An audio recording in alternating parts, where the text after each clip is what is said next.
Welcome back to the Weekly Juice. As always, Ryan and Cory here, bringing you another episode. Today is a phenomenal episode, in my opinion, one of my favorites. We have on Seth Berger. He's an entrepreneur, venture capitalist, investor, business, and basketball coach that has started multiple companies in the consumer space, including AND1, HoopsTV.com, Lightning Gaming, Gravy Train, and he's currently the managing director at the Philadelphia 76ers Innovation Lab.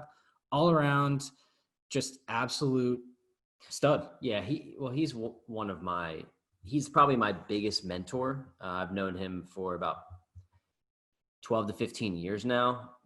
But Seth, he really does it all with humility. He has just the perfect mindset for creating a multi-million-dollar business, selling it. And then he ended up coaching one of the best high school programs in the country, which, I also am an assistant coach at. But the things that he's done in his life, he's able to speak intelligently about them. And he's like one of the best people that I know.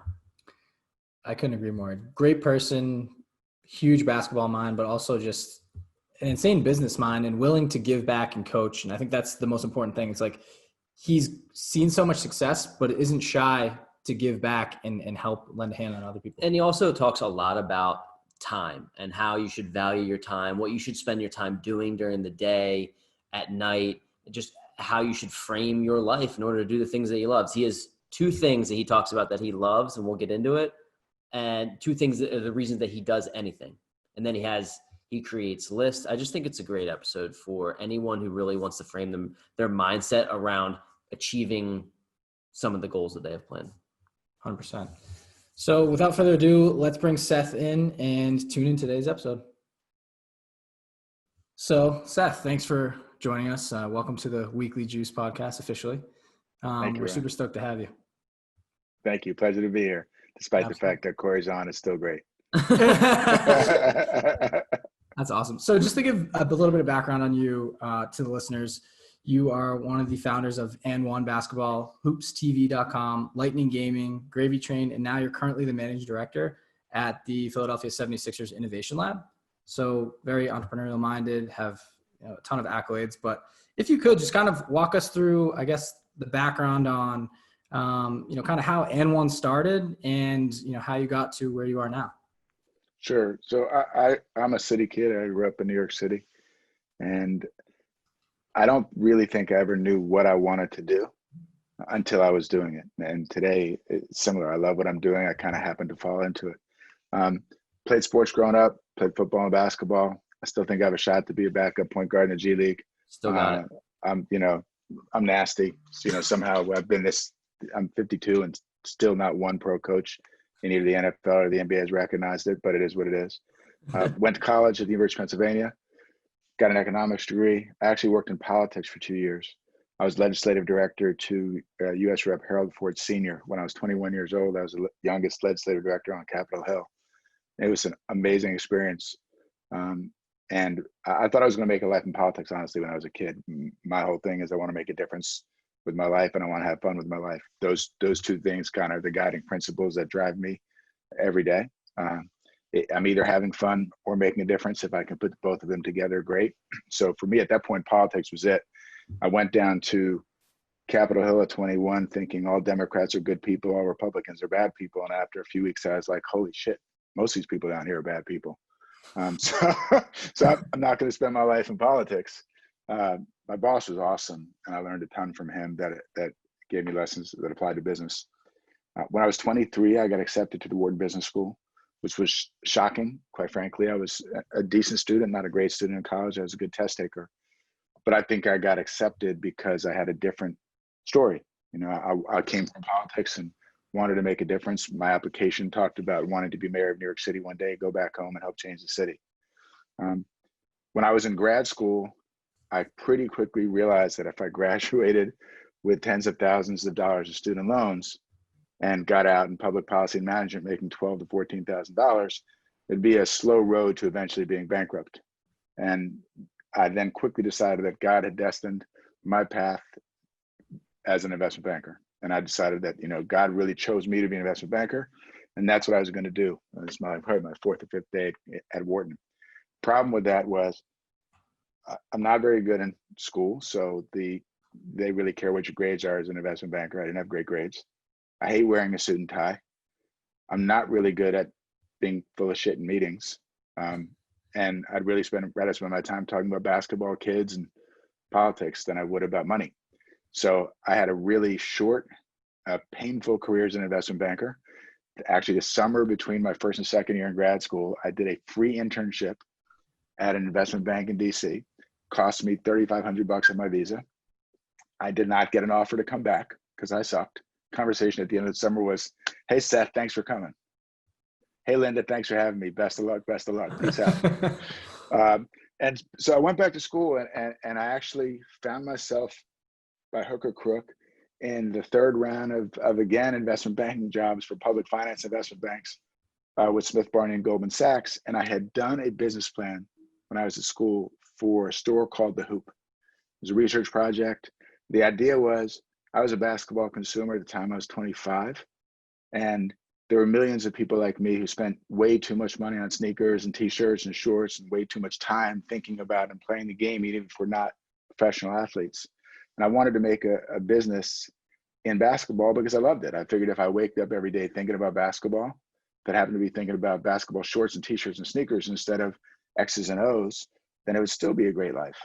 And so through a long process, basically in my second year in grad school, I got to the point where I was like, listen, if I go start a business in basketball and it fails, when I'm 27 or 28, I'll have a Wharton degree, some experience, and I'll go get a job. And if it succeeds, who knows? At the very least, I'll have a ton of fun and really enjoy what I do. So that's the kind of story about, how I got to start AND1 and why I started AND1. So I just wanted to spend my days doing something that I loved.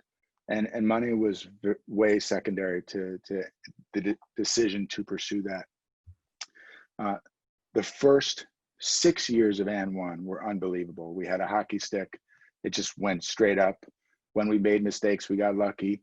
We also did a lot of good things and worked really hard. I had an amazing team of people around me. So we got to a point where AND1 was big enough where we sold a piece of the company to an investment firm. And I took my go broke life risk off the table in 1999. Had no interest in being the richest guy in the block and never will. But loved the idea that I wouldn't be broke again. So we did that. And then in 2005, sold the rest of the company to a private shoe company, American Sporting Goods in California. At the time I was 37, my kids were, I think, 6'3" and 1. And I went to the head coach at the Westtown School, head basketball coach, and said, "Do you need a volunteer assistant?" Like I always knew I wanted to be a high school basketball coach at some point in my life. Like my high school coaches had significant impacts on my life, really, really helped me see the value of leadership and pursue and be comfortable being a leader and a follower, but ultimately not being afraid to speak out. And my basketball coaches and football coaches in high school were really important in that for me. And so I was like, look, if someday I'm gonna be a high school coach because I love basketball, I love kids, I want to make a difference. I'm not going to do politics. So I went to the Westtown School where my kids were. My head coach had been a head coach for 13 years. For 11. I was an assistant for 2. Then after my second year as an assistant, he retired and the school asked me to be the head coach. And so then for the better part of from like 2007 to today, my life has kind of been 2 full-time jobs.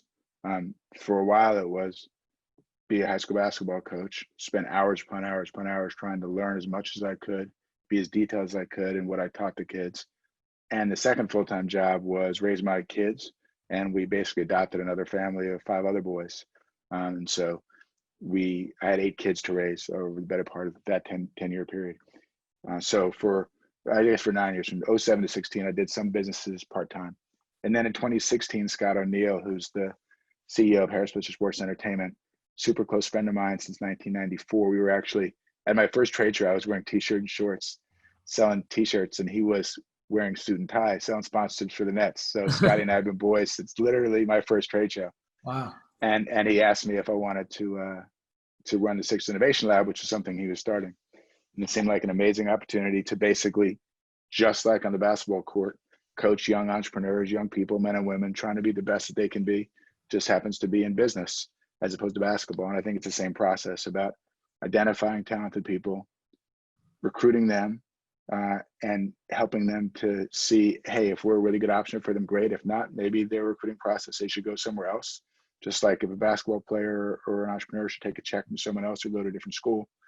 And then most importantly in that process, helping them to be the best they can be at whatever they want to do, whether it's, start an internet company or go be an NBA All-Star. So I kind of think those, being the managing director of Seths Innovation Lab and a very actively involved venture capitalist, and being a high school basketball coach, really follow the same path for me of having fun and making a difference.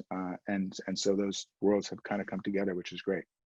Awesome. That's cool. I didn't know that you were going to go into as much detail as you did on your full timeline. So it's really cool to hear that. I kind of want to take a step back and go to AND1 first. And then I'll explain how you and I know each other. But so you're, 23, 24 years old, you're a kid for all intents and purposes. But you're a really smart kid, so to speak. And I'm wondering, what are some of the steps that you took? Because we have probably a lot of people who are listening in that maybe want to start their own business or are starting their own business.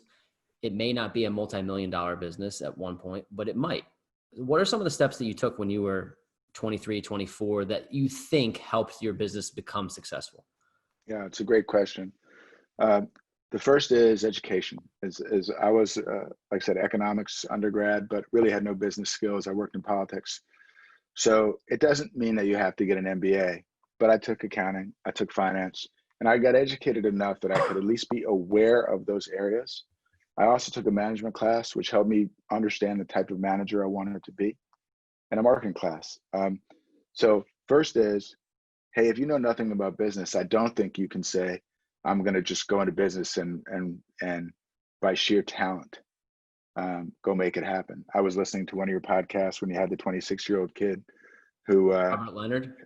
Yes, the kid with he's already buying his properties and he had an amazing life plan, but it was clear that he had done research and he knew what he was talking about. He wasn't just flying off the hip. So I think the first thing is get educated. There is, and it can be today with all the resources, you can go get educated about any of these things online. You don't need to go to Wharton or Harvard or Stanford. Like, you can just say, hey, look, I want to learn about real estate. Well, shoot, before you go buy your first property, as I'm sure you guys did, you spent 6 months getting educated about what this is likely to be. So that's the first thing. The second thing is I surrounded myself with two people who I still consider to be the top 5 smartest people I've ever met. One is still the smartest person I've ever met in my life, and the second one is probably top, maybe somewhere between 3 and 5. And I say that because I want people around me that are better than me. Like if I'm the best player on our team, we got a problem with our team. And it's You're not that good, but that's the whole nother. That's unbelievable that you would actually try to say that in a public forum with people that have seen your game and have seen my game. And we'll just leave that at that, and we can just leave that at that. But it's the same. But it's the same business. Is if I'm the most talented person in the room, we have a problem. I got to get people around me that are better. And actually, your team is more important than your idea. And the reason I say that is the third piece is have an idea. So when I graduated, the business we actually pursued was a company named the AND1 Database Marketing Club. And we were going to start, this is before the internet, in 93, we were going to aggregate the names of thousands of consumers and sell those lists to Foot Locker and Nike. This is the business that Tom Austin and Jay Gilbert joined me on. Tom, from Wharton, Jay had gone to Stanford, worked at McKinsey. And we literally were 6 weeks in before we realized, wow, this idea sucks. We need to pivot. And then we saw, we were like, wait a second, we see this opportunity in basketball apparel because we are a consumer. We love what we do. We know what we do. And we're like, we can do better stuff than that. If I had had a worse team, we would have spent 6 months at a bad idea trying to make it happen, or we wouldn't have been able to pivot and identify a good idea. So for me, it is absolutely about getting educated, getting a great team around you, and a good idea. It's more important to have a great team and a good idea than a great idea and a good team. I will always choose great team and good idea. And my experience as a VC has borne that out. There are some teams that when they walk in, I'm like, it's an unbelievable team. The product's okay. They'll figure out how to improve their product. It's just like, if you're starting with LeBron James and Anthony Davis, they're going to figure it out. You just got to point them in the right direction. So does that answer your question in terms of those are the three things? I think you got to get educated, got to have a great team, and you got to have a good idea if you want to make a business go. Yeah, I think it's brilliant advice, because I think a lot of people probably have trouble pivoting or thinking that because they come up with this brilliant, so to speak, in air quotes, idea, that it's going to work just because they have a great idea. But all the other intangibles or other things that go around it are really what make the idea go. So. And let me jump on that for a second. I think it's a really good point, Cory. One of my mentors when I was coaching basketball when I first started, he said, I'm really surprised by the fact that you're so comfortable saying, I don't know and I need help. And I'm like, yeah, why wouldn't I be? One of my favorite phrases is ego is the brother of insecurity, and I don't have time for either. So I think oftentimes what happens is when we start businesses, we want to be right. We want to have made the right decision. We want our idea to be right. But at the end of the day, it doesn't matter if you're right. It matters if you're effective. And again, if you execute if you're great on execution on a good idea, you're going to kill any business that is great on an idea and poor on execution. So just like basketball is about can you execute, business is about can you execute. There's so many inventors who have great ideas and they just can't execute. I'm always choosing the person who can figure out how to flip more burgers faster and a better way to execute. Right? Very cool. There are only so many Elon Musks in the world. Yeah. Right. He's unbelievable at both. Right. He's unbelievable at both. There aren't not that many people that are unbelievable at both.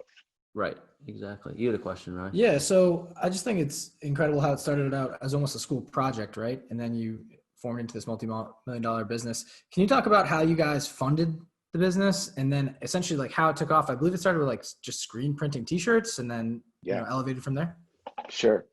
So to your point in terms of how big it can be, when we were in Chicago, we'd gone out to Chicago in July of 1993 to pitch companies on the database business. And at the time we were thinking about doing t-shirts as giveaways for people who joined the AND1 basketball club. And in Chicago is when every company said, this is a really bad idea. We have no interest in the AND1 basketball club. But we saw this trade show with 4 or 5 up and coming t-shirt companies. And we're like, well, we can make better stuff than that. So we literally went to Chicago Pizza Place, and my partner still has, it's actually going to be in a museum in New York this year. It's a pretty cool exhibit. Framed the little fold over pizza napkins with 15 slogans. And we were literally sitting in the pizza place and we were just coming up with slogans we were going to put on t-shirts. We thought we had a great name already in AND1. We didn't need to change the name. So we go back home, we drove back to Philly, like drove out there in my Honda Civic hatchback, drove back in my Honda Civic hatchback. and my partners, because they're better than me, were like, okay, we have to do a real business plan. Like, Seth, you might think this is the right idea. Just like Cory has coached with me, I'm like, okay, like I know we're going to run a junk defense today, and then we have to get to the details, but I jump too far ahead sometimes in terms of strategy. Same thing in business. And Jay and Tom are like, we're going to do a business plan. So the business plan said, if everything goes right, so this first line was AND1 will be the #1 basketball company in the world. Someday AND1 will be synonymous with basketball, footwear and apparel to the basketball consumer. Like, we didn't want to beat Nike or Reebok in tennis or soccer. We're trying to be basketball, right? In 5 years, if we do our job right, the business will be doing $7 million. That was our goal. We broke it down by number of t-shirts, number of stores, etc. We were off by 10. In 5 years, we were doing $70 million in business.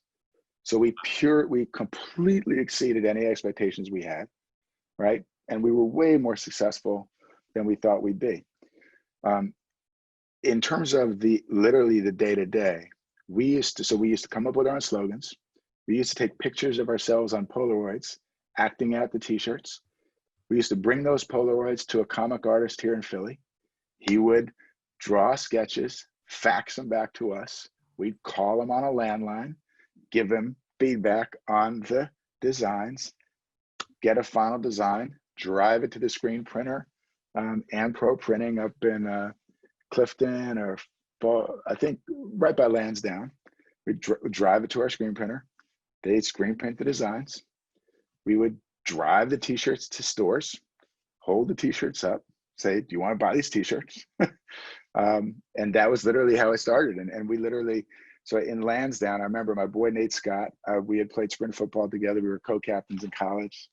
He rented me one room for $100 a month and the basement for $100 a month. And that was where, we slept on the floor. That's what I had, right? Mattress. And in the basement, we would have our t-shirts in boxes. Once we started shipping them out, we would do our own pin ticketing. Like we would, pack 12, pin ticket, box, UPS, boom. In terms of the raising of the money, so we were broke, right? I had maxed out my student loans.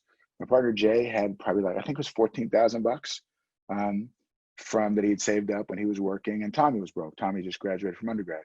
So I maxed out most of my visas because I was like, all right, for the first year, I'm not going to make any money at least. I think I made, it's either $1,218 or $1,812 on my 1040 EZ my first year. My second year was $14,000. So I was like, I lived off 5 credit cards. In terms of the business, we pre-sold t-shirts to retailers that were about $100,000 in sales that cost us about $50,000 in inventory. So we raised $50,000 in inventory in cash to buy those, prepaid for those t-shirts.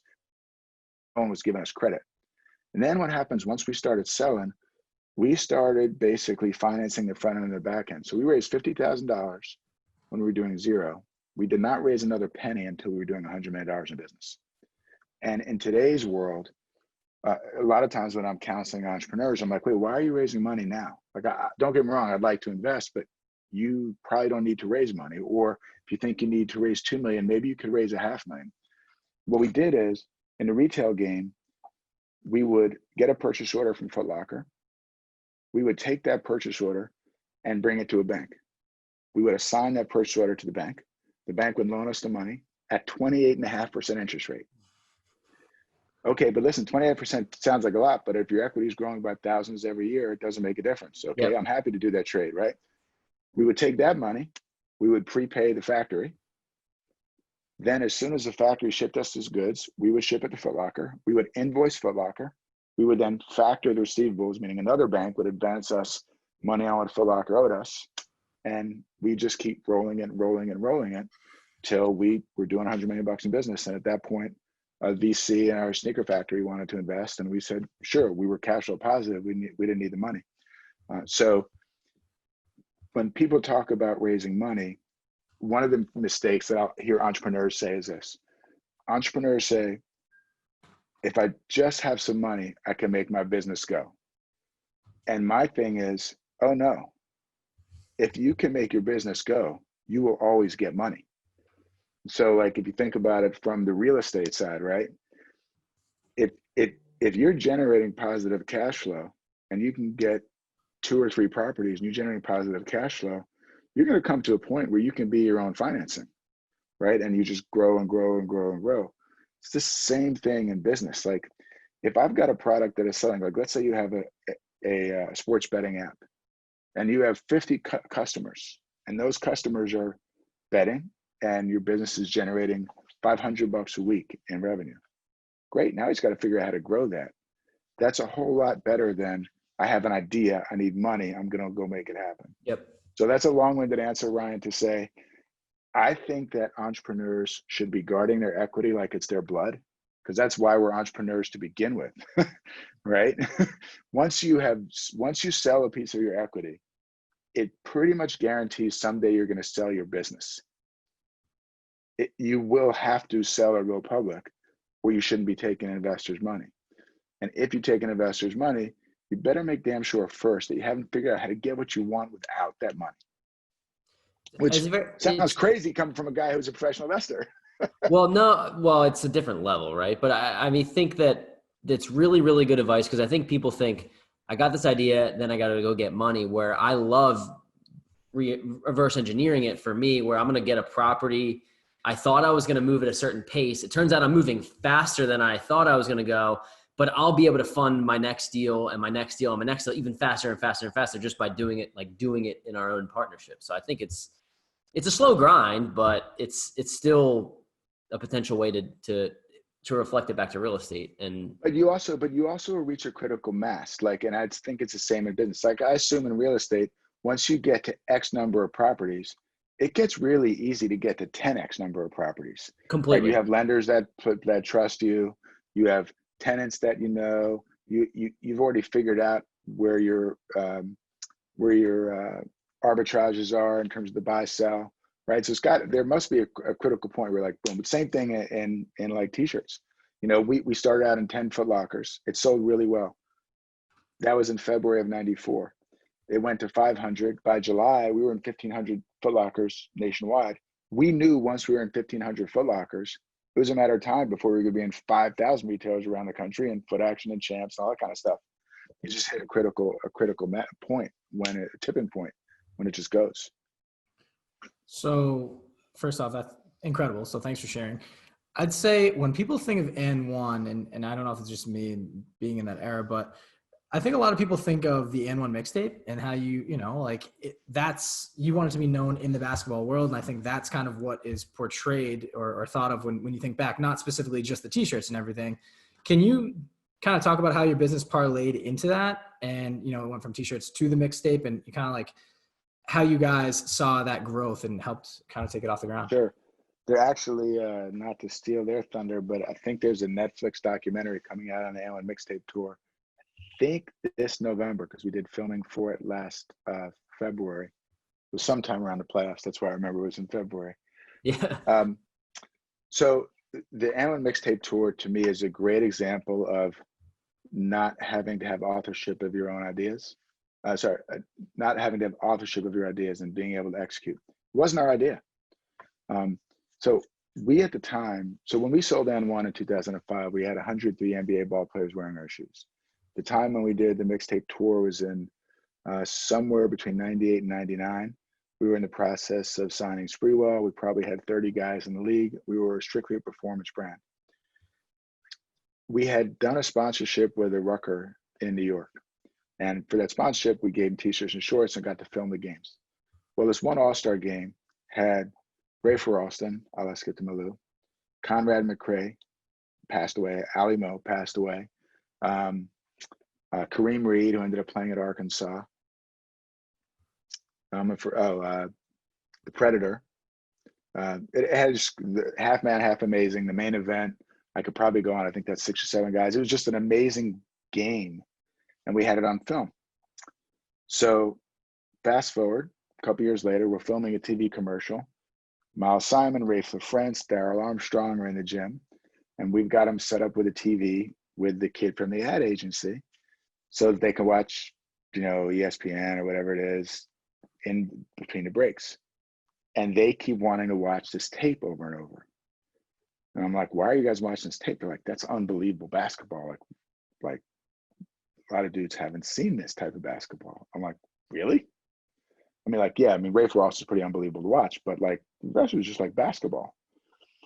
And they're like, no, people outside New York City are not seeing this stuff. So the kid, his 25-year-old kid named Bernie at the ad agency, Crispin Porter Murguski out of Miami, Florida, says, you guys should make that into a tape, put it to music, and give it away, and you'll get a ton of brand love.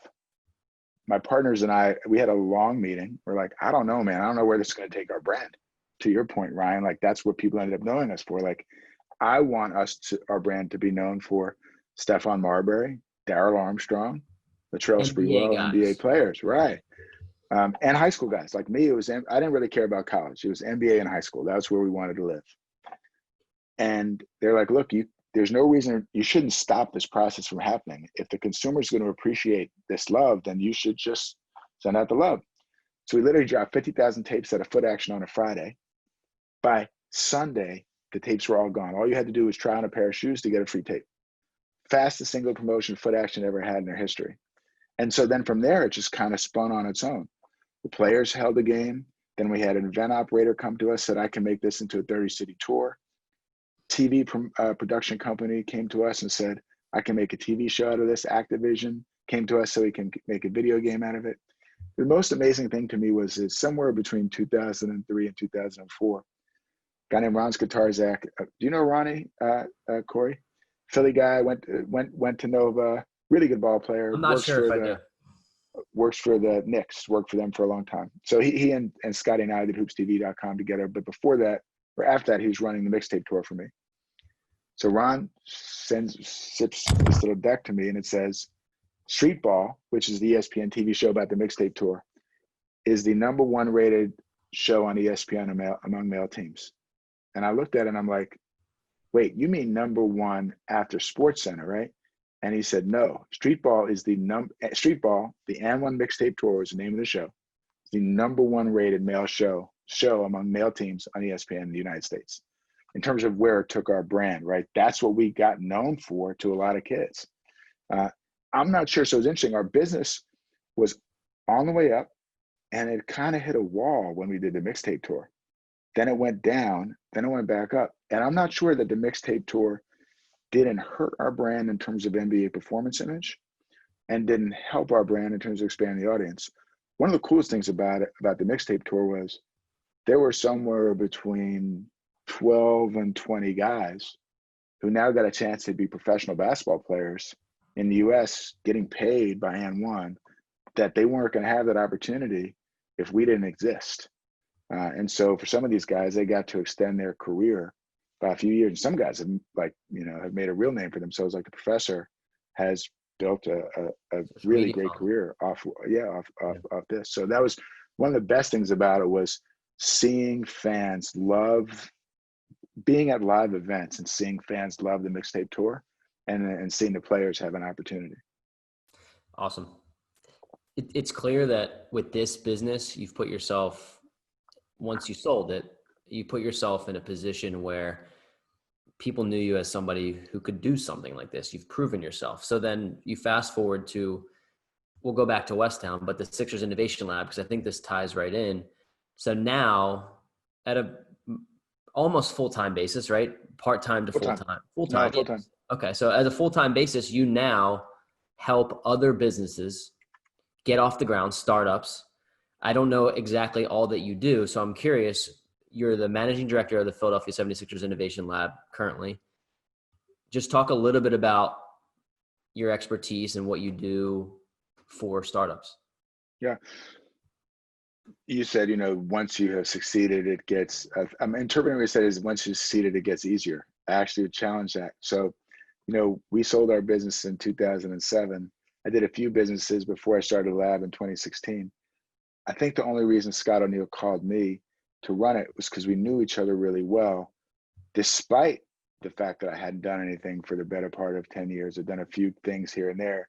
He believed in me and gave me this opportunity. And just a real stroke of luck for me that I was thinking about at that time, going back in the business world. My kids were old enough.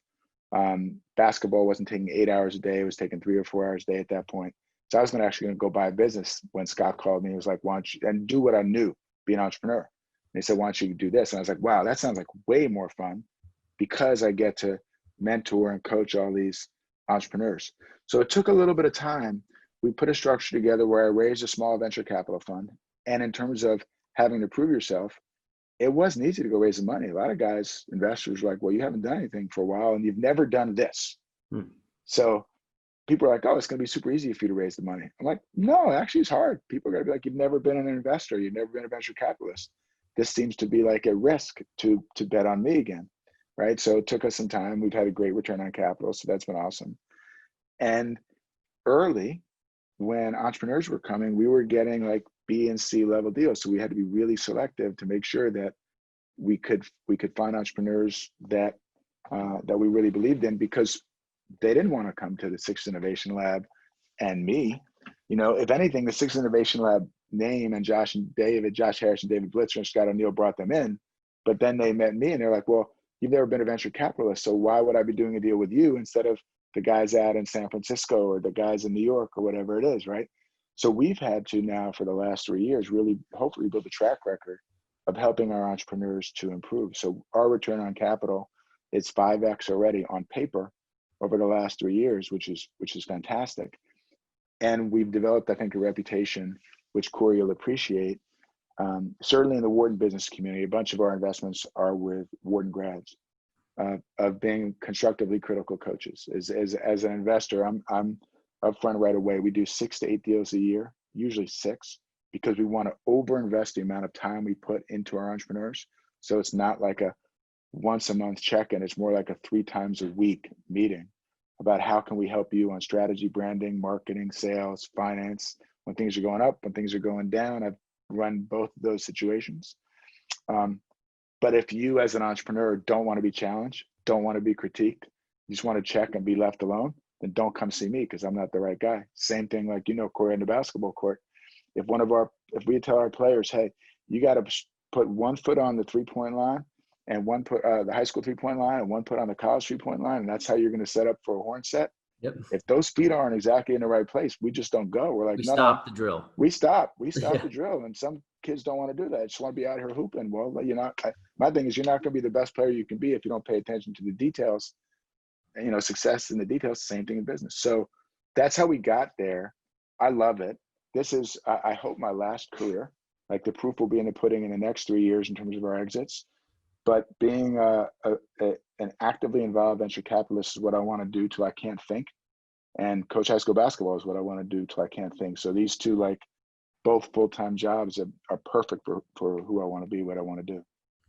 So you mentioned being a venture capitalist and an investor, and I think a lot of people, you have the track record of a bunch of different companies, including AND1. But you mentioned one of your pillars is education, right? Whether it be self-education or going back to school. How do you consistently stay up to date with the landscape? And like, what are you doing essentially for research and to, I guess, self-educate continually?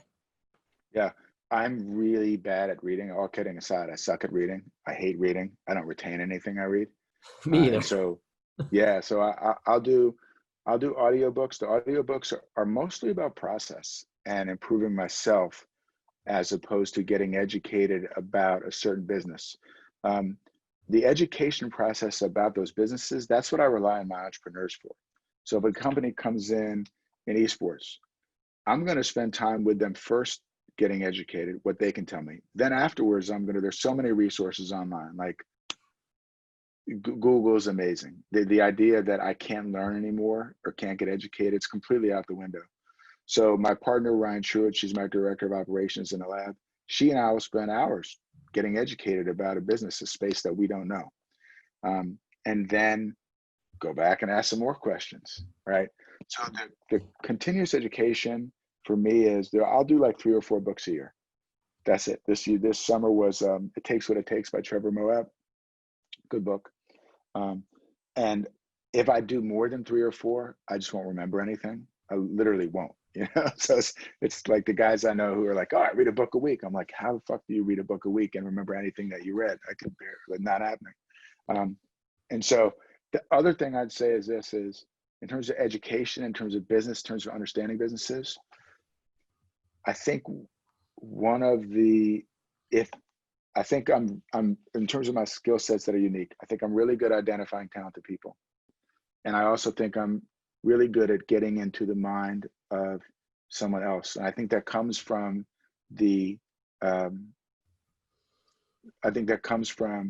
a complete and authentic humility that allows me to try to understand, Ryan, what you're thinking, as opposed to coming to you with what you should be thinking.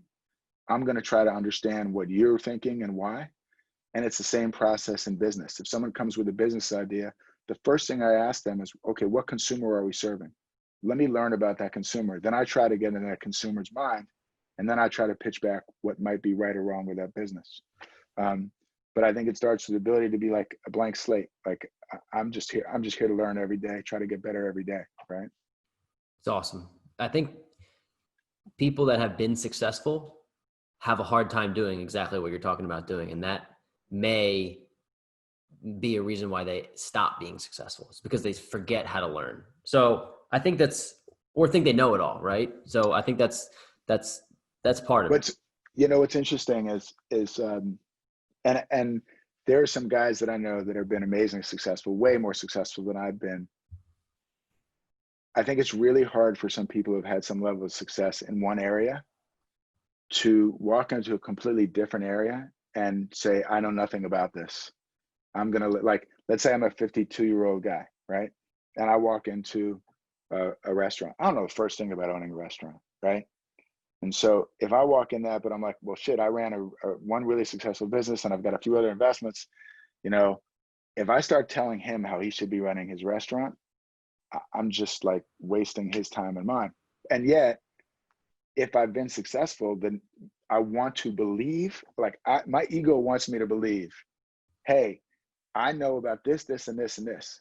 I don't know anything about that. Like, great example, Corey, when I started coaching basketball, right? Like, so played high school basketball, played a year JV basketball, played in men's leagues, watched basketball, ran a basketball company. Slept, when I first breathed, started, all of it. Yeah, everything, right? I remember, like, my first day as an assistant coach, I was like, holy cow, I don't know anything about coaching basketball. I literally don't know anything. And I went and, got 100 DVDs over the next 3 years to try to learn about what it's like to coach basketball. But there are so many business guys that I know that when they start coaching basketball, they walk on the court and they're just spouting because they made a bunch of money over here. That doesn't mean you understand how to run a pick and roll. Right, exactly. Right? But it's no different, right? If I ran a t-shirt and apparel business, why would I know anything about running a restaurant business or selling airplanes? I don't. That comes from the humility that you're talking about, the ability to say, well, I don't know something about this. And I think that'll tie into a little bit into the next topic, where we talked about so many different things. Sixers Innovation Lab, AND1. We haven't even touched on like Westtown in terms of Seth and I and how we know each other. I can tell the story. I'll tell the story in the introduction in the intro. But Seth is, when I talk about one of my mentors, like, this is the guy that I talk about. Like, Seth is probably my biggest mentor. And we coach together. He's the head coach of a national program in Westtown, and I'm just one of his assistants. But we talked about all these things you're doing. We haven't even mentioned that you're a professional poker player. And the reason that I'm bringing all this up is because time valuation is like one of your biggest mantras. At least that's how I think of you. When I think of Seth, I think, man, he really manages his time well because he has so much going on. I'm wondering if you could talk a little bit how you value time in your everyday life. Yes. I'm sure you've heard it before. Time is your most valuable resource. I believe it 100%. It's not people. It's not money. It's not land.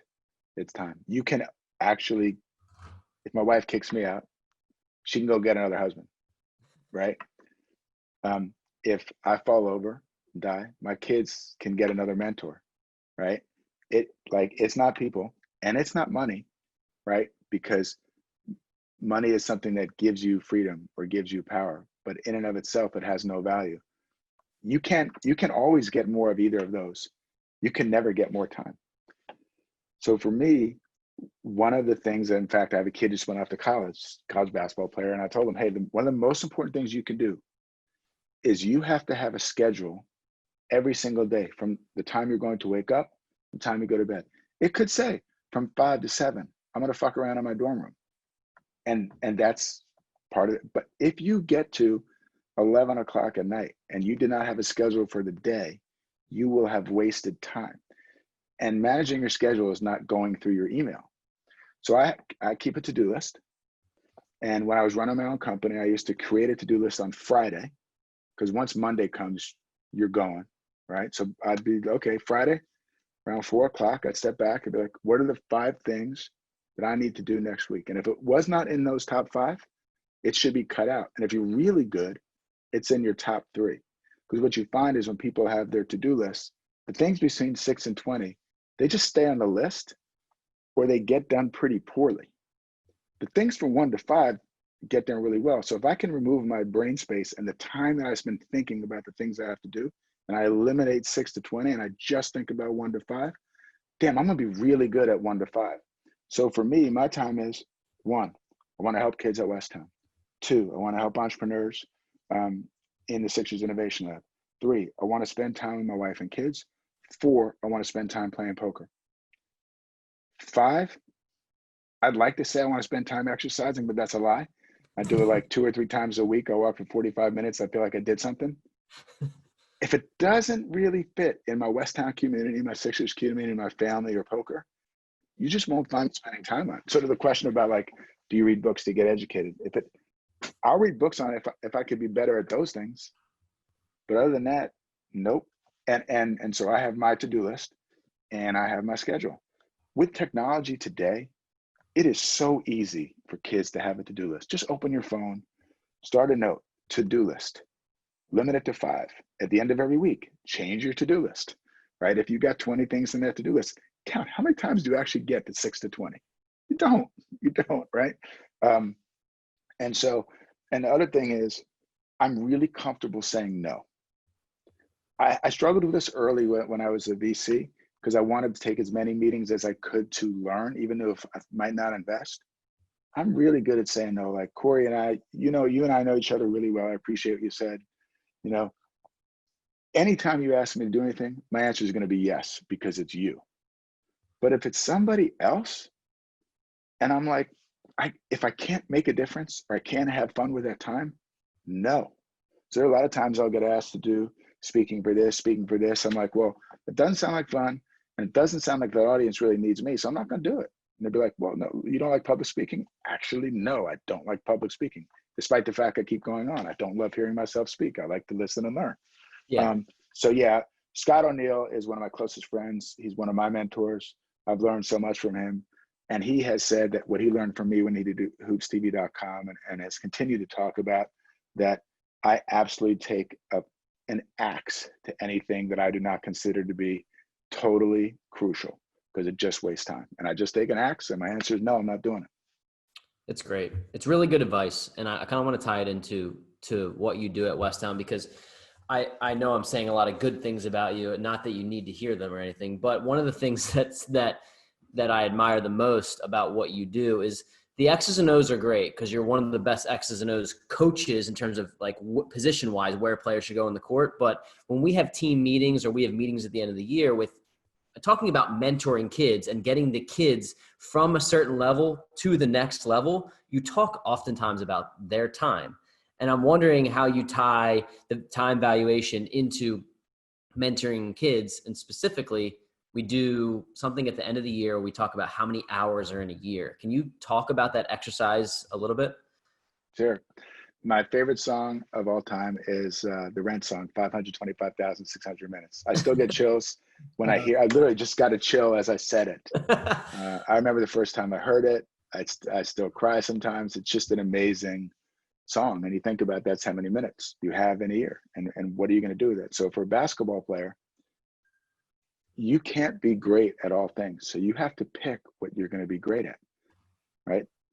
LeBron James isn't even great at all things, right? He's great at most. But if you want to be the best you can be, you got to pick somewhere between 3 and 5 things. And if you haven't been intentional about, if I have 2 hours in the gym or an hour and a half in the gym, I'm going to spend 30 minutes on my shooting. That's not intentional enough. It could be I need to spend 30 minutes working on my plant leg, or I need to spend 30 minutes working on my release, or how I bring the ball up my right hip to my left. And I'll break it down further. It takes 10,000 repetitions to learn a new skill. That's 100 repetitions, 100 times a day. If you're not spending, if you want to be a better shooter, if you're not spending half of your practice time being a better shooter, then you're wasting time. If you, for example, I think the way basketball has evolved is you have guards, wings, and bigs, three positions, right? Guards, if you can't dribble, pass, and shoot, and you can't read a ball screen, you have no shot to reach your highest level, whatever highest level it is that God has given you the ability to reach, right? And so if you're not spending time on those 3 things, you're wasting it. At the same time, if you're spending a whole bunch of time working on your post moves, if you're 6'2", you're wasting your time unless you want to go play Division III basketball and not get a scholarship. Same thing like a big. In today's world, bigs need to screen a roll, shoot threes. They actually don't need to get the ball in the mid post and And we've seen how that can actually deter success. So if you're big and you're spending your time, say, hey, coach, I want to spend my time on my dribble moves. I'll give you a great story. Actually, this is bringing in. Kid named Jonathan Castibabu, who's now a pro. Love him like my son. Jonathan spent a year at West Town. He was from the DRC, Democratic Republic of Congo, by way of Spain, had been in Spain for a couple of years. He came to us for his senior year of high school. Jonathan is 6'8", 255, 260. Very athletic, super bright. In January of his senior year, he calls me, he says, hey, coach, can we get some shots up in the gym? And I'm like, sure. So I get over to the gym. I was there, I think. Oh, you were there for this workout? Well, yeah. Yes, yeah. You remember this, right? Yeah. So that's right. So Jonathan says, hey, coach, I want to work on my 3-point shot. And I said, Jonathan, could we just have a conversation about this? Yeah, I said, if you're an NBA basketball player, do you think you're going to be a better 3-point shooter than Danny Green or Steph Curry? He's like, well, no. Do you think you're going to be better off the bounce than Paul George or Kemba Walker? Well, no. Do you think you can be a better screener and roller and dunker than anyone in the league? It's like, I could be pretty good at that. So I said, listen, I'm happy to spend an hour with you on your 3-point shot. Just understand, that's not helping you reach your goal of making the NBA in any way, because no one's going to be saying, Jonathan, we want you to take 8 threes a game. And then he wanted to spend time working on his moves off the bounce. And I'm like, bro, ain't nobody giving you the ball at the top of the key and say, go between the legs, cross, spin to the rim. No, they're going to say, give the ball at the top of the key, Jonathan, reverse it, go set a screen and roll to the rim, in terms of using his time. And so at that point, he was like, you're right. Yep. Spend a few minutes on my shot, but let's work on some screen roll drills. And actually this summer, he came in and worked on his screen roll drills. Lo and behold, he had a freaking great run with the Long Island Nets, and I think he would have got a contract if we hadn't had COVID. Yeah. In terms of the another example, Jalen Worley is going to the NBA. He's a senior at West Town. He's 6'5" or 6'6", strong kid, decent athlete, amazingly talented and amazingly smart. He learns incredibly quickly. Yep. So he's going to the league. Like, whatever his ranking is, he's going to be in college for a year or two, and then we'll see him in the NBA, right? And he better give me a damn T-shirt, because I still don't have a Florida State T-shirt. Me either. Right? Caleb does, so I don't know how he got it. Right? So and Jalen's awesome family. He's got everything that you need to be an NBA basketball player in terms of the emotional support, physical talent, intelligence. But if Jalen wants to be an NBA All-Star, I told him this year, you need to do 2 things. You need to lift and shoot and lift. So last year, he would send me pictures of the gun, which is the shooting machine, how many shots he made out of 100. This year, he's sending me how many shots he made out of 500. I didn't tell him you need to go spend an extra 30 minutes. He just realized, holy cow, I got a chance to be a 2-and-done or a 1-and-done from Florida State. And that's why if he maximizes the time, he wants to make the NBA. He'll be an NBA All-Star for 10 years, right? Because what he's going to do with that time. He could have spent his time on his phone on TikTok or, doing dribbling drills. He is now living in the gym to be a better shooter. That's the maximization of time. Awesome. I think it applies to you can apply this to anything that you want to be good at. I mean, it's really that simple, right? 100%. I think we're wrapping up a little bit here. Did you have one more? Yeah, I have one quick one, because I'm just trying to wrap my head around your schedule. I mean, you're talking schedule, and basically it's, making a to-do list and crossing things off and saying no. Like, I appreciate all of it and love it. How do you fit in professional poker in all of this too? I know that's the pinky on your top 5, but could you just dive into that a little bit? I had no idea that you're into that. Or actually, I wouldn't say I'm professional, because professional that's your main source of income. But I play to make money, and I make money. I'm not the greatest player you've ever met, and I'm not the worst player I've ever met. My best game is Pot Limit Omaha. I mean, if I open up my closet behind me, you would see like 50 books on basketball and 50 books on poker. So it's the same thing. Like, when I first started playing poker, well, I grew up playing poker. Unfortunately, like, one of my natural skills is I'm a good card player, and I'm good at reading people. And those skills, I'm not great at math. I'm good at math, not some rock star genius at math. And those are, reading people is really important for live poker. and as is logic. So I'm good at both those. So I was always naturally good at cars when I was a kid. I picked it up again in my 30s, and I got really serious about it when we sold AND1. I was like, all right, you know what? This is so much fun. This is the one thing I do in my life that doesn't make a difference for anybody but me. And it's like my time to just be a complete warrior. So you're living proof that you can fill your life with a lot of different things that you love and still have the ability to fit them all in if you manage your time the right way. I think that's what a lot of people can take away from this. I love talking to you no matter what. I talk to you all the time, but it's been great to just chat further about your background. You even enlightened me about some of the things about AND1 that I didn't even know. So we're going to go into the last segment, but we wanted to ask your opinion. So our last segment of the show, go ahead, Ryan. Go ahead. So I want to pretend we're in the innovation lab right now, and that you are going to give us your best take and advice on what you think we should call the last segment of our show. It's formerly known as The Last Drop. Weekly Juice, finishing up your cup, almost done with the episode, getting the last drop. We rebranded it to the Fresh Squeeze of the Week, keep it fun, light. Typically what we ask is basically a form of resource, whether it be an app, a podcast, a book, a tool that you use in your everyday entrepreneurial life that's helped you grow and kind of a stepping stone that someone maybe in the beginning phase can take advantage of in their life. And we'll ask you for that, but I want your thoughts on I don't think he's going to care. The title. Go ahead. No, it's interesting. I think you should put them together, and it should be the last squeeze. You Okay. think about if you think about that last squeeze, when you get that last bit of lemon juice out of, if you haven't done that, you haven't gotten every bit you could. It also has some pretty cool, double entendres for who was your last squeeze. So you probably have some hopefully positive memories of your last squeeze. So Okay. I would put the two of them together because I think squeeze is a really good word. And it implies what you're trying to do here with this segment is let's squeeze out the very last drop. Cool. That's awesome. Maybe we'll use it. That? Yeah.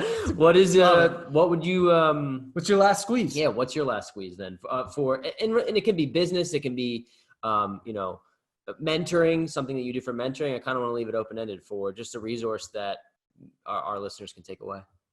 I think it is be true to yourself. And we talked about at the beginning, the things for me are have fun, make a difference. That's when I'm dying, whenever that is going to be.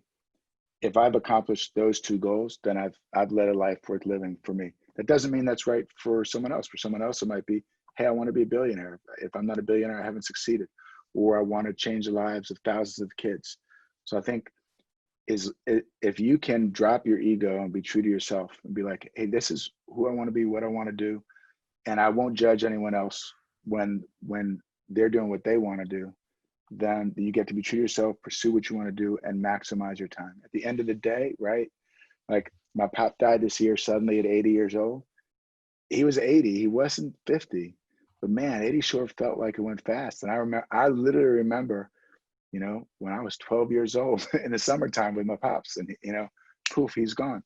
And my dad's a great example. Like my dad lived the life he wanted to live, was happy almost every day because he got to live the life he wanted to live without caring what other people thought of him. And he didn't really care much.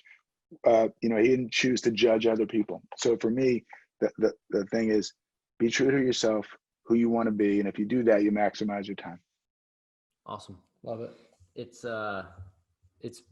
been a pleasure. I love the story about how I didn't know that you volunteered to be an assistant at Westtown because that's exactly what I did, to you like 3 years ago. So it's so awesome because if my future can be anything like your present, we're in a good spot. So awesome, brother. Yeah. Thanks for coming on. I have a favor to ask you guys is if you have come up with a vaccine, please don't hide it anymore. Let it out of the bag. We need a vaccine. We need to get back to real life. We need a season. I know. You're talking to the wrong guys about the vaccine in terms of creating it, but I'm with you, man. We need it.